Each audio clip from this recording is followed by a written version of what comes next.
এই যে একটা পাখি দেখতে পাচ্তেছেন, এই পাখিটার কিন্তু একটা পা নেই, ঠোঁটটাও কাটা। কিন্তু তারপরেও কোনোদিন কোনো মানুষের কাছে যাইয়া অভিযোগ জানাবে না, আমার একটা পা নেই, আমার ঠোঁটটাও কাটা, আমার অনেক কষ্ট হয়। আর মানুষ হইলে কত চিন্তা, কত পেরেশান, কি করব, কি খাবো।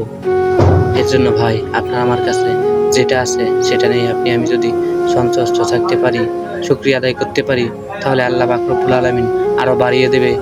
আমি শান্তিতেও থাকতে পারবো। আর আমি সব সময় যদি আমি চিন্তা করি আমার এটা নাই কেন, ওটা নাই কেন, চিন্তা করলে ভাই আরো পেরেশান হয়ে যাবেন, অশান্তির ভিতর পড়ে যাবেন। এই পাখিটার দেখেন ভোরবেলা চলে আসে তার রিজিকের সন্ধানে। সে রিজিক তালাশ করে সে খাচ্ছে, কারো কাছে যাই হাত পাততেছে না, কারো কাছে যাই অভিযোগ জানাচ্ছে না আমার একটা পা নেই। মানুষ এলে কত চিন্তা করতো, কত ভাবনা করতো।